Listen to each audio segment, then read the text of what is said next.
Welcome to this deep dive into metaphysics. Oh, cool. Yeah, we're going to be exploring excerpts from Metaphysics, the Fundamentals by Robert C. Koons and Timothy H. Pickavance Okay. to try to understand what this whole field is all about and why it matters. Right. You know, it's funny how philosophy often starts with these really simple questions. Yeah. Like, what is real? You know? Yeah. What does it mean for something to exist? Right. But as you start to dig deeper, you realize those questions are anything but simple. That's the beauty of metaphysics, isn't it? Yeah. It's this pursuit of understanding the fundamental nature of reality, Right. the building blocks of existence. Yeah. And it grapples with concepts like existence and properties and causation and time Right. and how they all kind of fit together. Yeah. And even though these questions have been pondered for centuries, Yeah. Right. they still feel incredibly relevant today. Yeah, absolutely. Yeah. I think there's something inherently fascinating about trying to figure out the why behind the what. Yeah. Totally. So how do philosophers even begin to approach something as vast as metaphysics? Well, one way is by tracing the historical development of metaphysical thought. Okay. From the ancient Greeks to modern-day thinkers. Right. There's this kind of ongoing conversation about the nature of reality. Yeah. And we can see how ideas have evolved over time and how different philosophers have offered these unique perspectives on these fundamental questions. So it's like we're joining a conversation that's been going on for centuries. Exactly. Yeah. Okay, so who are some of the key figures we should have on our metaphysical radar? Well, the ancient Greeks, of course, played a foundational role. Okay. Thinkers like Plato and Aristotle laid the groundwork for many of the metaphysical debates that we still grapple with today. Right, like Plato's theory of forms. Exactly. Aristotle's emphasis on substance and essence. Yeah. These are still incredibly influential concepts. Absolutely. Yeah. And then moving forward in history, we have figures like Descartes and Hume and Kant. Okay.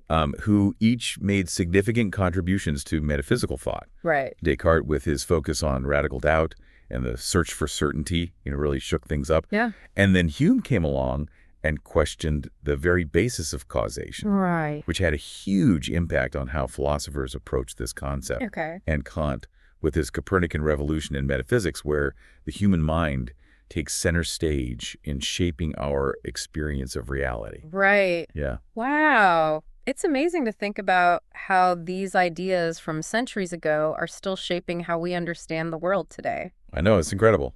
But I have to admit, whenever I hear about Kant, my brain starts to hurt a little. I get it. Yeah. His work can be pretty dense. It is. But the main takeaway from Kant, I think, is that we can't just assume that we have direct access to reality as it is. Right. Our minds play an active role in structuring our experience. Okay, that actually makes it a bit easier to grasp. Yeah. So we've got the ancient Greeks, then figures like Descartes and Hume and Kant. Who else should we have on our metaphysical radar? Well, in the 20th century, we see a revival of metaphysics through analytic philosophy. Okay. Thinkers like Quine and David K. Lewis brought a renewed focus on logic and language. Okay. Which led to some really interesting developments, especially in how we think about causation. Okay. Yeah. Causation. That's such a fundamental concept. It is. It seems like everyone has this kind of intuitive understanding of cause and effect. Yeah. But when you start to analyze it philosophically, it gets really tricky. Exactly. And that's why philosophers have developed these different approaches Right. To try to understand it. Yeah. We have neo-humanism. Okay. We have Australian realism. Okay. And we have neo-Aristotelianism. Okay. Each offering kind of a distinct take on what causation is and how it works. Okay. I'm really curious to hear more about these different approaches. Let's unpack them one by one. Okay. What's the core idea behind neo-humanism? Well, neo-humans, as you might guess from the name, draw inspiration from the philosopher David Hume. Okay. They see causation as a matter of regularity Okay.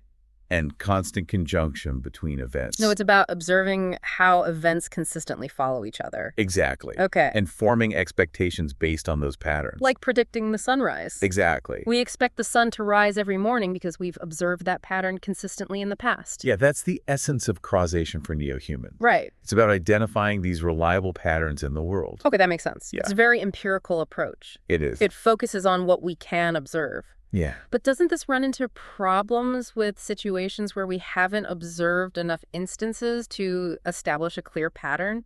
It's a great question. Like, how would a neo-Humean explain the first time a human saw a volcanic eruption? Right. There's no past experience to draw on in that case. That's a great point, Yeah. and it highlights one of the challenges to neo-humanism. Critics argue that it struggles to account for novel events or situations where we don't have enough data to establish a reliable pattern. So it seems like neo-humanism might have a bit of a data dependency issue? You could say that? Okay, what about Australian realism? Okay. How does that approach differ? So Australian realists, like neo-Humeans, emphasize the importance of regularity and causation, Okay, but they take it a step further. okay, They argue that the laws of nature okay. are the foundation of causal relations. Interesting. So instead of just observing patterns, they look for the underlying principles that govern those patterns. So it's like saying, sure, we see the sun rising every day, Yeah, but there's a deeper explanation for why that happens. exactly. There are laws of physics that govern the motion of celestial bodies. Precisely, Australian realists are looking for the why behind the what. Okay. They believe that the laws of nature provide this kind of explanatory framework for understanding causation. This approach seems a bit more robust than just relying on observed patterns. Yeah. But I'm wondering how Australian realists account for the laws of nature themselves. Right. Are those just brute facts, or is there a deeper explanation for why those laws exist? That's another great question. And it points to one of the challenges for Australian realism. Okay. Critics might argue that appealing to laws of nature just pushes the problem back a step. Right. We still need to explain where those laws come from Right. and why they have the specific form that they do. Okay, so both neo-Humanism and Australian realism have their strengths and weaknesses. Yeah. What about neo-Aristotelianism? No. What's their take on causation? So neo-Aristotelians bring a different perspective to the table. Okay. They revive Aristotle's emphasis on causal powers Okay. as fundamental and irreducible features of the world. So they're going back to the ancients. They are, yeah. Okay.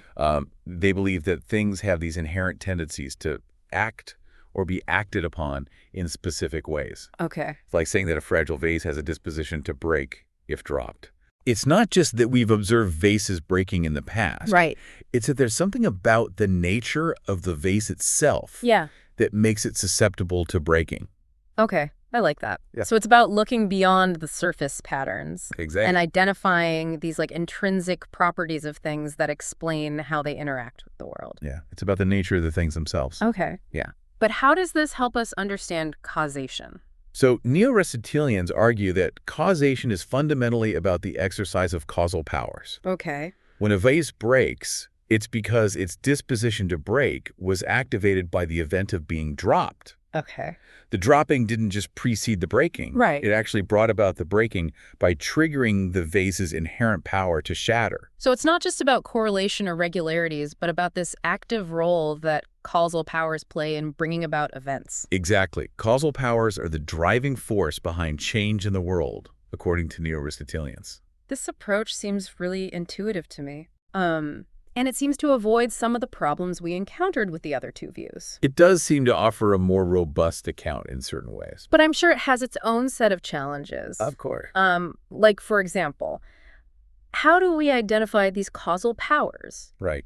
Are they just things that we infer based on the effects we observe? That's a key question for neo-Aristotelians. Right. Some argue that we can directly perceive causal powers, Okay. while others say that we infer them based on their effects. Okay. There are also debates about whether powers are always directed towards specific effects, Okay. or whether they can be more open-ended and context-dependent. Okay, so there's a lot to unpack within neo-Aristotelianism itself. There is, yeah. It seems like every time we dig into one of these metaphysical concepts, we uncover even more questions. That's the nature of the beast. Yeah.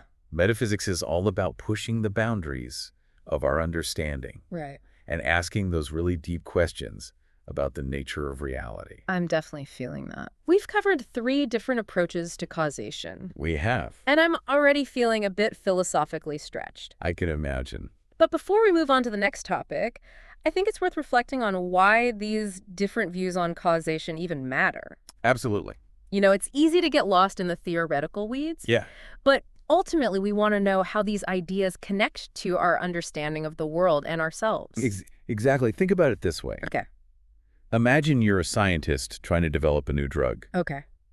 Your understanding of causation will shape how you approach that research Right. and how you interpret the results. Okay.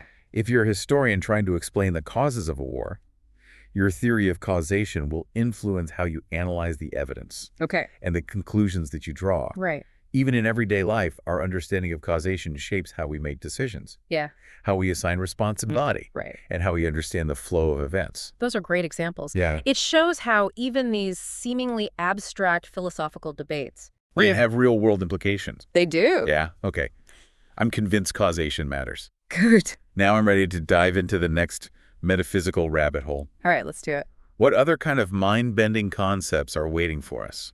Well, since we've been talking about properties and how they relate to causation, Right. perhaps it's time to explore the nature of properties themselves. Okay. What are they exactly? Yeah. Do they exist independently of the objects that have them? Right. These questions take us into the fascinating debate between realists, nominalists, and truth theorists. Okay, I'm intrigued. Yeah. I'm ready to get philosophical about properties. Right. Let's explore what makes things the way they are. Let's do it. So last time we were talking about causation and how these different schools of thought approach this concept. Right. It's amazing to think about how something we take for granted in everyday life, Yeah. you know, that events have causes, can become so complex when you examine it philosophically. It really is a testament to the power of philosophical inquiry. You know, Okay. it challenges us to examine those assumptions and consider different ways of understanding the world. Absolutely. So we talked about neo-humanism, Right. Australian realism, and neo-Aristotelianism. Are there any other notable objections or nuances that we should explore regarding these views? Yeah.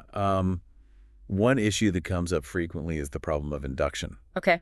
particularly for theories that emphasize regularity and patterns. Okay. How do we justify our belief that the future will resemble the past? Right. Just because we've observed a certain pattern consistently, Mm-hmm. how can we be sure it'll continue? That's a really fundamental question. It is. It seems like we make these inductive leaps all the time in our daily lives. We do. We assume the sun will rise tomorrow, Right. that water will boil when heated, that Yeah. dropped objects will fall. Right, yeah. But how can we be certain that those patterns won't suddenly change? Exactly. Yeah. The problem of induction challenges the very basis of our reasoning about the world. Neo-humanists, for example, might say that our belief in regularities is ultimately based on habit and custom. Okay. We've seen things happen a certain way repeatedly, so we come to expect them to continue that way. Right. But that doesn't necessarily guarantee that they will. So there's always this degree of uncertainty baked into our inductive inferences. There is. We're relying on the assumption that the future will resemble the past, Right. but there's no logical guarantee that this will be the case. Exactly. And this problem has implications not just for theories of causation, but for all areas of knowledge where we rely on inductive reasoning. Oh, yeah. I can see how that would be a big issue. Yeah. It seems like a pretty big philosophical hurdle to overcome. It is. So you mentioned that neo-humanism has a somewhat data dependency issue. Right. It struggles to account for novel events or situations where we don't have enough data Right. to establish a clear pattern. Are there any other potential weaknesses of this view? One criticism is that neo-humanism might be too anthropocentric, meaning it centers too heavily on human observation and categorization. Okay. Critics argue that causal relations should exist independently of whether humans are around to observe them. Right. A meteor striking the Earth millions of years ago would have had causal effects regardless of whether any humans were there to witness it. That makes sense. Right. So causation should be about the real connections between events in the world, It should. not just about our human perceptions and interpretations of those events. Exactly. Another challenge is that neo-humanism can struggle to explain the direction of causation. Right. Why does event A cause event B and not the other way around? Yeah, just observing a sequence of events doesn't necessarily tell us why one is the cause and the other is the effect. This brings to mind the classic correlation versus causation issue. Absolutely. Just because two things happen together doesn't mean that one causes the other. Right. There could be other factors at play, or the relationship could be purely coincidental. Exactly. And neo-humanists have to be careful not to conflate correlation with causation. Right. Yeah. Okay, so neo-humanism faces some pretty tough criticisms. It does. Does Australian realism fare any better? Well, Australian realism, with its emphasis on laws of nature, offers a more robust framework for understanding causation. Right. But, as we discussed earlier, it still has to address the question of where those laws come from and why they have the form that they do. Right. It feels a bit like kicking the can down the road, doesn't it? It does, a little bit. We've explained causation by appealing to laws, but now we need to explain the laws themselves. Yeah, and some critics might argue that the concept of a law of nature is itself problematic. Okay. What does it even mean for there to be a law governing the universe? Yeah. Is it a descriptive statement about how things actually work? Right. Or is it a prescriptive statement about how things should work? Those are great questions. It seems like the more we dig into these metaphysical concepts, the more we realize how much we don't know.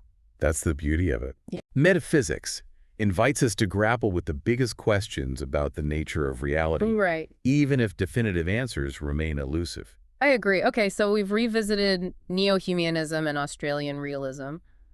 What about neo-Aristotelianism? Okay. Does it offer a more satisfying account of causation?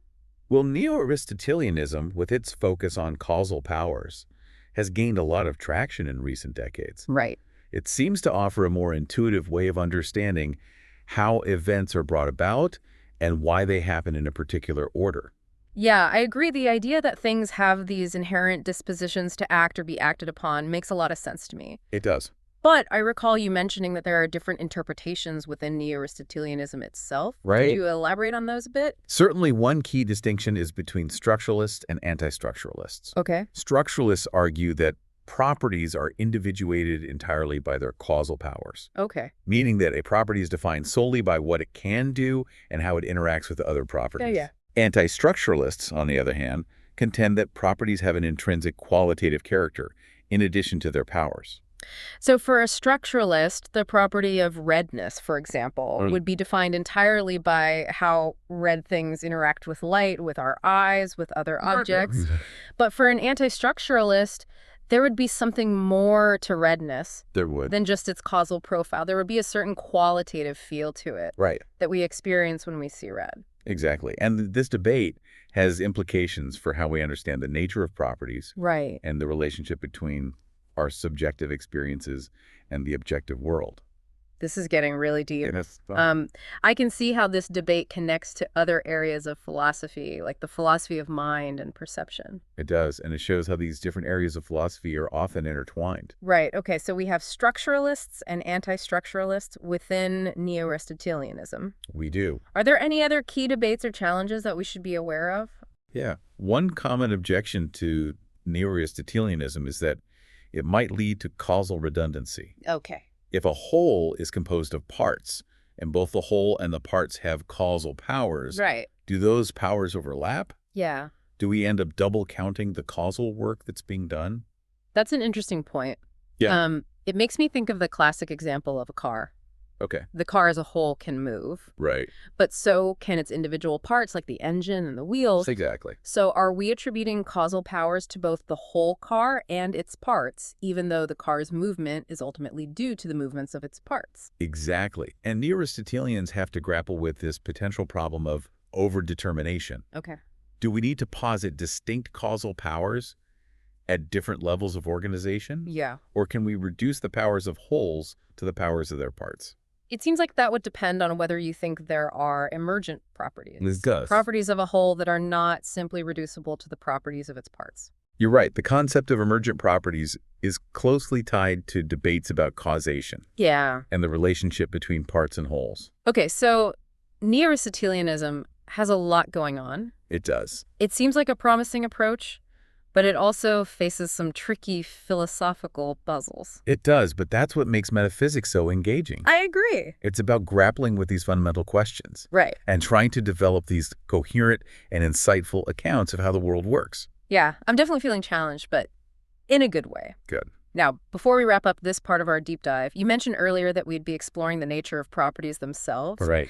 I'm ready to delve into that fascinating debate Okay. between realists, nominalists, and trope theorists. Okay. What are those all about? Well, let's start with a simple observation. Okay. There are things in the world, and there are ways those things are. Okay. Trees are tall balls, Around roses are red. Right. Philosophers call these ways things are properties. So we have the objects themselves, and then we have their characteristics or attributes. Right, yeah. Their properties. Exactly. And the question is, what are these properties really? Okay. Do they exist independently of the objects that have them? Right. Or are they somehow dependent on those objects? I can already see how this is going to lead to some deep philosophical disagreements. It does. Realists, nominalists, and trope theorists all offer different answers to this question. Okay. I'm ready to hear what those answers are. Let's start with realism. Okay. What's the realist take on properties? Well, realists are well realistic about properties. Okay. They believe that properties exist as universals. Okay. These abstract entities that exist independently of the particular things that have them. Okay.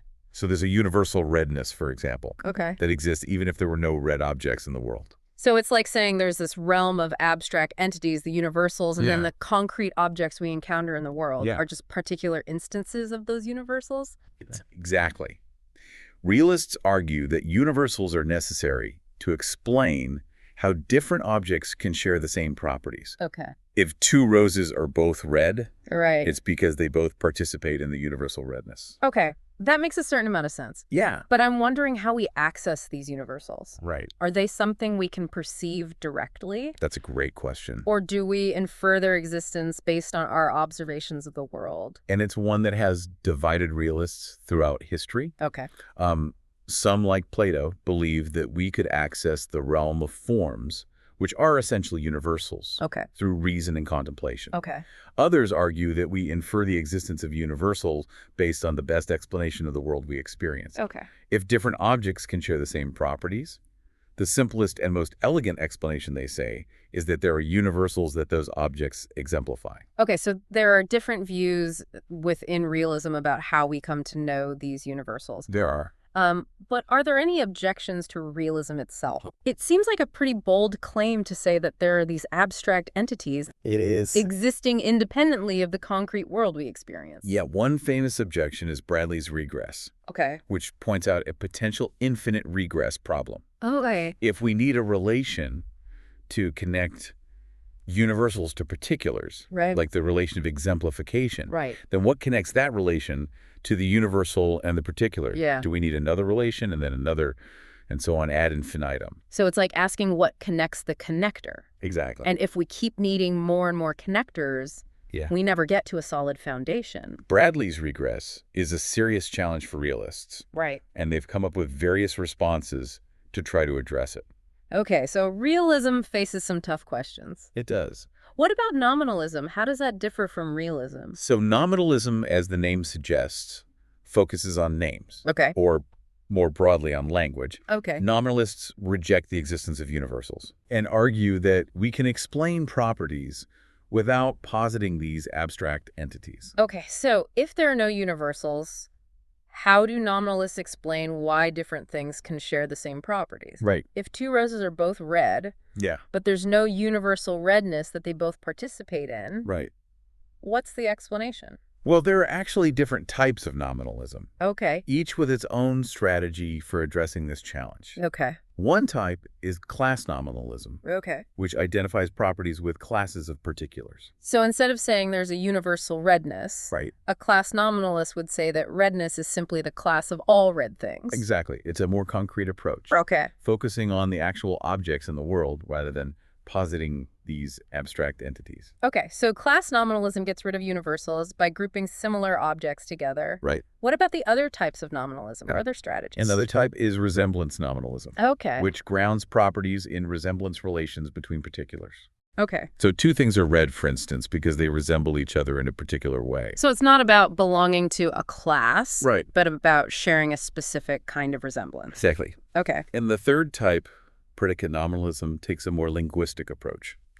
It associates properties with the predicates we use in language. So redness is linked to the predicate is red. So predicate nominalism focuses on how we talk about properties rather than positing these extra metaphysical entities. Exactly. And each of these types of nominalism has its own strengths and weaknesses. Okay. I'm starting to get a sense of the nominalist landscape. Good. It seems like they're all trying to avoid this ontological commitment to universals. They are. But they each have their own way of doing so. Right. Now, you mentioned one more theory of properties. Right. Trope theory. What's that all about? So trope theory offers kind of a unique perspective. Okay. It posits tropes as the fundamental building blocks of properties. Tropes are individualized properties unique to each particular. So instead of these shared universals or classes or resemblances, Right. each object has its own unique set of tropes. Yes. Imagine 2 red balls. Okay. A trope theorist would say that each ball has its own unique redness trope. Okay. Those tropes might be very similar, Right. but they're not identical. So there are as many redness tropes as there are red things in the world. That's the idea. That's a very different way of thinking about properties. It is. Trope theory attempts to avoid some of the problems of both realism and nominalism. Okay. It doesn't require us to posit universals. Right. And it doesn't force us to reduce properties to classes or resemblances. Right. Instead, it treats properties as these concrete individual entities that are part of the fabric of the world. So trope theory is like the middle ground between realism and nominalism. You could say that. But I'm sure it has its own set of challenges. Of course, one challenge is explaining how tropes are related to each other. If each object has its own unique set of tropes, right. How do we account for similarities between objects? Right. What makes 2 redness tropes similar enough to be classified as redness tropes? Right. It seems like we need some kind of principle for grouping tropes together, even if they're not identical. Exactly. And trope theorists have proposed various ways of addressing this challenge, often appealing to resemblance relations or shared causal powers. Okay, so trope theory, like the other theories we've discussed, has its own set of complexities and nuances. It does. It's fascinating to see how philosophers have developed such diverse ways of thinking about something as seemingly simple as a property. It is, and it shows how even the most basic concepts can become philosophically rich and challenging when we subject them to careful analysis. I agree. Okay, we've covered a lot of ground with properties. We've explored realism, nominalism, and trope theory, each with its own strengths and weaknesses. Now, I'm curious about the things that have these properties. Okay. Where do particulars, the individual objects themselves, fit into this metaphysical picture? That's a great question. It takes us to the heart of debates about substance composition and the nature of individuality. Okay, I'm ready to dive into the world of particulars and explore what makes them unique and how they relate to their properties.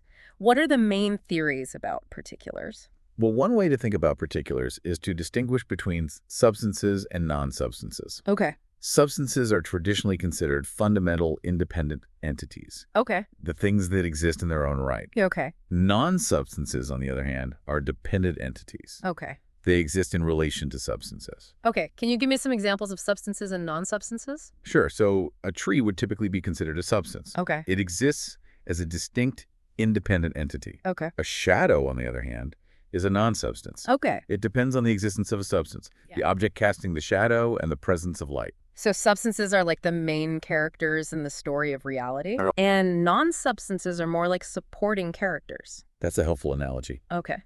Now, there are different theories about what constitutes a substance. Tell me more. What are the different ways philosophers have thought about substances? Well, 2 prominent theories are bundle theory and substrate theory. Okay. Bundle theory argues that substances are nothing more than bundles of properties. Okay. There's no underlying thing that possesses those properties. Okay.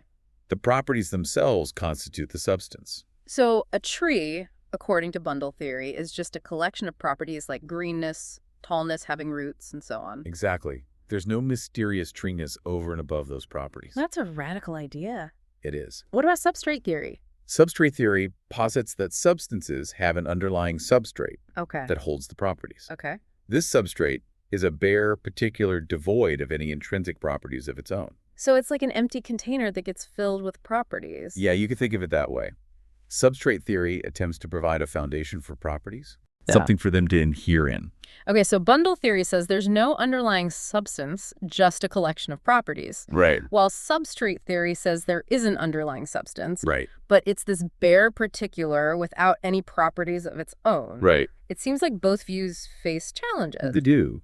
Bundle theory has to explain how a mere collection of properties can constitute a unified persisting object. Right. And so street theory has to explain what this bare particular is. Right. And how it can exist without any properties. It's making my head spin a bit. Yeah. But I'm curious to hear more about how these theories play out in our understanding of composition. Okay. How do substances and their properties come together to form the objects we experience in the world? That's a great question. Composition is a fundamental issue in metaphysics. Okay. It deals with the question of when some things compose a whole. So it's about understanding how parts come together to form wholes. It's exactly. And philosophers have identified a particularly challenging problem called the special composition question. The special composition question? That sounds intriguing. What's so special about it? The special composition question asks, when do some things compose a fundamental entity? So it's not just about any kind of whole. Right. But specifically about wholes that are fundamental, independent entities. Exactly. Like the substances we were just talking about. Precisely. And there are competing answers to this question. Okay, I'm ready for the philosophical showdown. What are the different positions on the special composition question? Well, one extreme view is nihilism. Okay. Nihilists deny the existence of composite objects altogether. Okay. They argue that only the fundamental parts exist. So for a nihilist, a chair doesn't really exist as a chair. Right. It's just a collection of atoms or whatever the fundamental particles are. Exactly. Okay. On the opposite end of the spectrum is universalism. Okay. Universalists argue that any collection of things composes a whole. So for a universalist, any random grouping of objects, no matter how arbitrary, constitutes a legitimate whole. Yes. And then there's restrictivism. Okay. Restrictivists believe that there are specific conditions for composition. Okay. Only certain collections of things meet those conditions and form genuine wholes. So restrictivists are somewhere in between the extremes of nihilism and universalism. They are. They're trying to find the Goldilocks conditions for composition. Exactly. One specific form of restrictivism is called composition as identity. Composition as identity. That sounds like a bold claim. It is. What's the idea behind that? Composition as identity argues that a composite object is identical to its parts.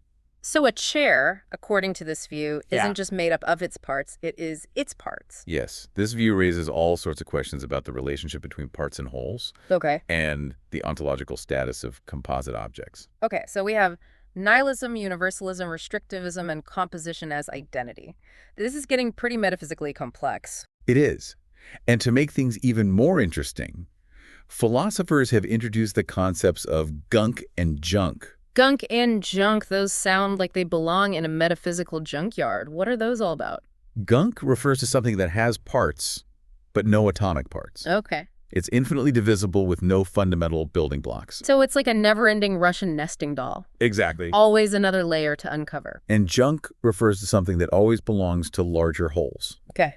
It's always a part of something bigger, never a fundamental entity in its own right. So it's like a puzzle piece that never quite fits anywhere on its own. You got it. Always needing to be connected to something else. Exactly. The concepts of gunk and junk have fascinating implications for our understanding of composition and the structure of reality. This is blowing my mind. Yeah. So we have these different theories of composition. Right. The special composition question. Yeah. The ideas of gunk and junk. Is there anything else we need to consider when thinking about how objects are put together? Yes, we need to consider the possibility of emergent properties. Emergent properties, what are those? Emergent properties are properties of a whole that are not reducible to the properties of its parts. So it's like saying the whole is more than just the sum of its parts. Exactly. There's something new that emerges when those parts come together in a specific way. Precisely, for example, the wetness of water might be considered an emergent property. Okay. Individual water molecules are not wet. Right. But when they come together in a certain way, they exhibit this new property of wetness.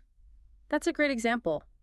It seems like emergent properties could have a lot of implications for our understanding of complex systems. They do. Like living organisms or society. Absolutely. Emergent properties raise profound questions about the relationship between wholes and their parts. Right. And the possibility of novel causal powers. Okay, emergent properties are definitely adding another layer of complexity to this deep dive. They are. Now, I'm curious about some specific cases of composition.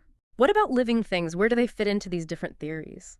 So living things present a particularly interesting challenge for theories of composition. Okay. Some philosophers, like Peter van Inwagen, argue that living organisms are the only genuinely composite material things. So for van Inwagen, a tree is a genuine whole, but a chair isn't. Exactly. Van Inwagen believes that living organisms have a special kind of unity that sets them apart from other composite objects. Interesting. He argues that artifacts like chairs don't have the same kind of metaphysical integrity.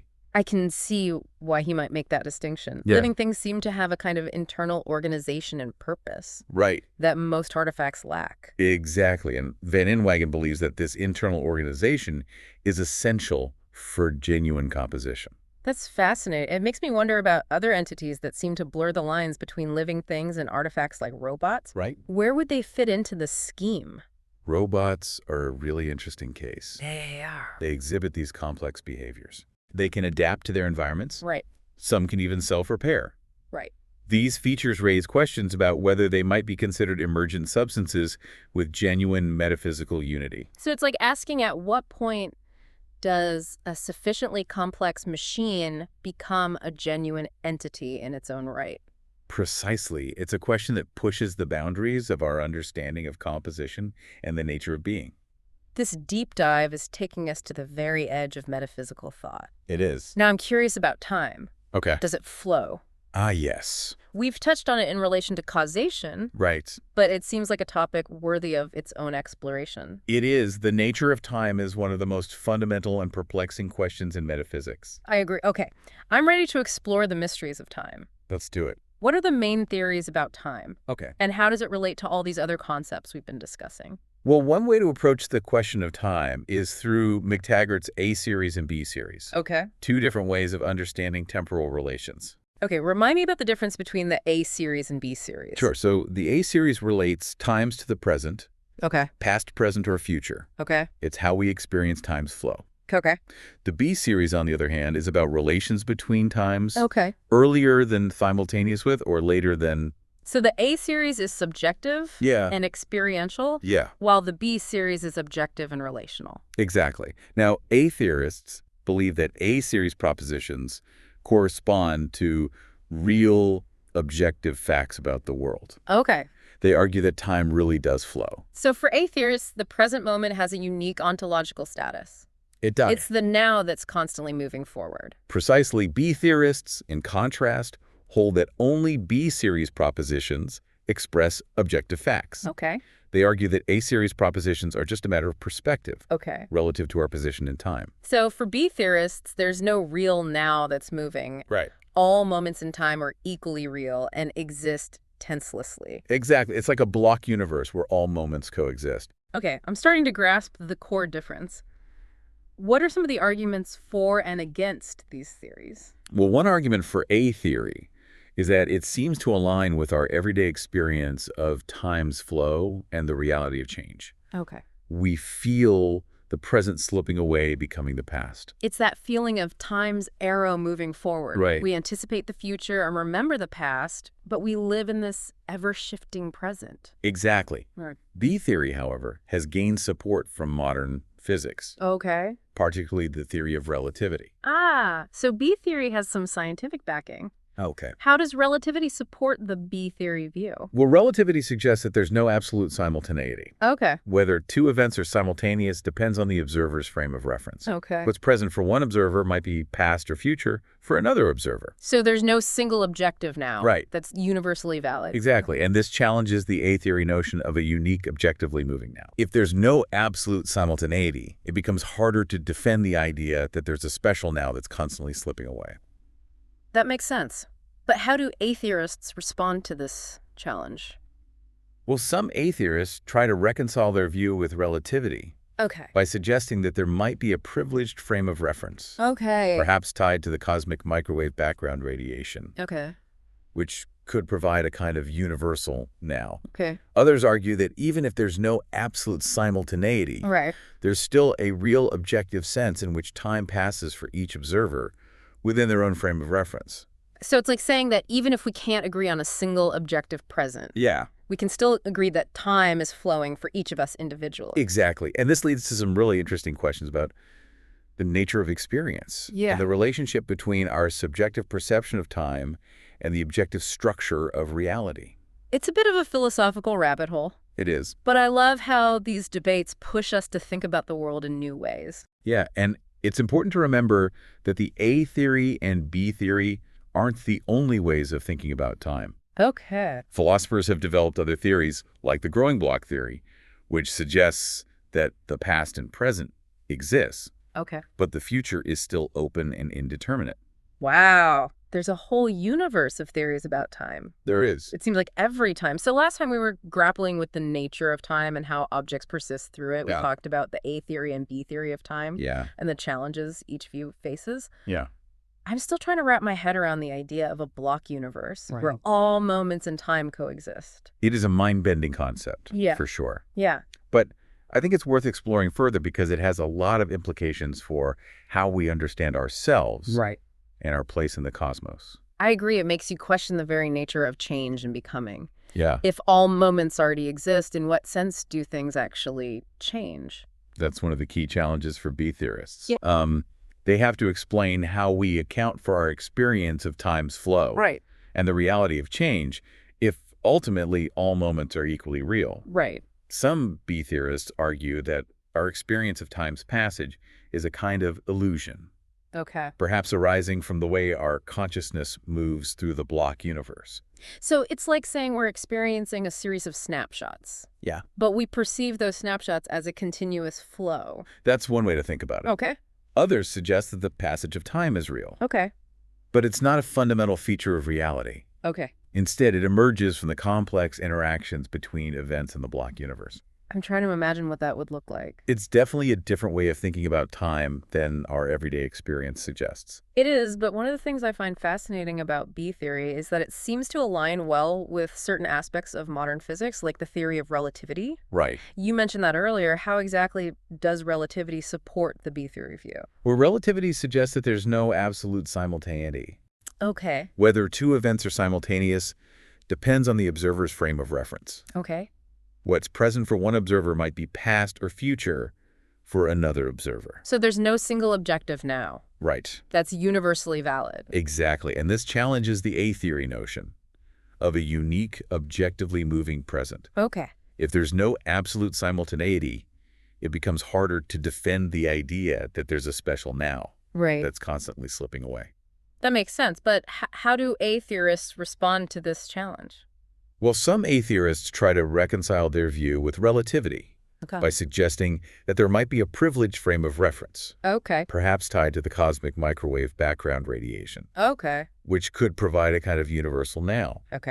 Others argue that even if there's no absolute simultaneity, there's still a real objective sense in which time passes for each observer within their own frame of reference. So it's like saying that even if we can't agree on a single objective present, we can still agree that time is flowing for each of us individually. Exactly. And this leads to some really interesting questions about the nature of experience.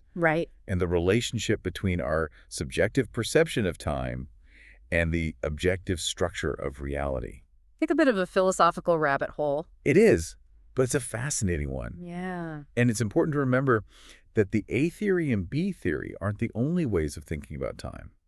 Philosophers have developed other theories, like the growing block theory, which suggests that the past and present exist, but the future is still open and indeterminate. Wow, there's a whole universe of theories about time. There is. It seems like every time we answer one question, we uncover a dozen more. That's the beauty of metaphysics. Yeah. It's a constantly evolving field that invites us to engage with the deepest mysteries of existence. Okay, so we've explored the A theory and B theory, and we've hinted at other alternative views now.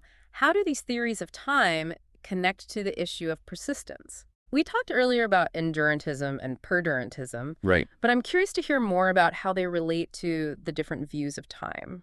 So it turns out that there are some natural affinities between certain theories of time and certain theories of persistence. For example, B theorists are often drawn to perdurantism. Because it aligns well with their block universe view of time.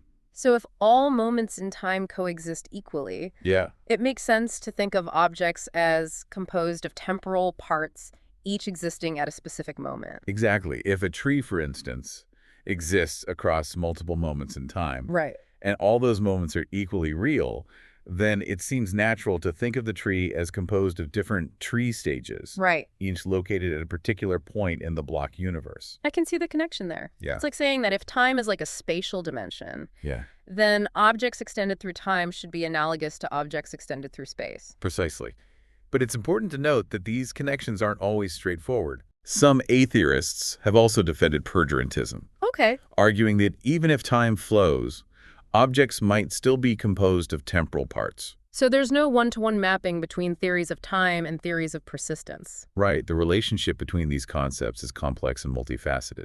Yeah, this deep dive is really revealing the intricate connections between these fundamental metaphysical concepts. It is. I feel like we've only just scratched the surface. We have, but even this brief exploration has hopefully given you a taste of the richness and depth of metaphysical inquiry. It definitely has. I'm starting to see the world in a whole new light. It's like I've put on a pair of philosophical glasses that allow me to see the underlying structures and patterns of reality. I love that analogy, and it reminds me of one of the most famous quotes about metaphysics. Alfred North Whitehead once said, "Philosophy begins in wonder." That's a beautiful quote, and it captures the essence of what we've been doing in this deep dive. It does. We've been wondering about the nature of reality, exploring different ways of making sense of the world, and challenging our assumptions about how things work. Exactly, and I hope that this sense of wonder stays with you long after this deep dive is over. It will. Because the quest to understand the nature of reality is an ongoing adventure, and there's always more to discover. Well said. I'm definitely feeling inspired to continue exploring these metaphysical questions. Good. But before we wrap up completely, I'm curious to hear your thoughts on the challenges to metaphysics itself. Okay. We've touched on some of the criticisms along the way. Right. But I'd love to delve into them a bit more explicitly. Sure. One common criticism is that metaphysical questions are meaningless or nonsensical. Okay. Critics argue that they're beyond the reach of empirical verification. Right. And therefore lack cognitive content. They might say something like, how can we meaningfully talk about things that we can't observe or test? So it's like saying that if we can't point to something in the world and say that that's a universal, then the concept of a universal is just an empty word game. Exactly. Another criticism is that even if metaphysical questions are meaningful, they are ultimately unknowable. Okay. We lack the tools to determine the truth of metaphysical claims. This sounds like metaphysical skepticism. It is. The view that metaphysical knowledge is unattainable. Precisely. And some critics take a more pragmatic approach, arguing that even if metaphysical knowledge is possible, it's irrelevant to our lives. Okay.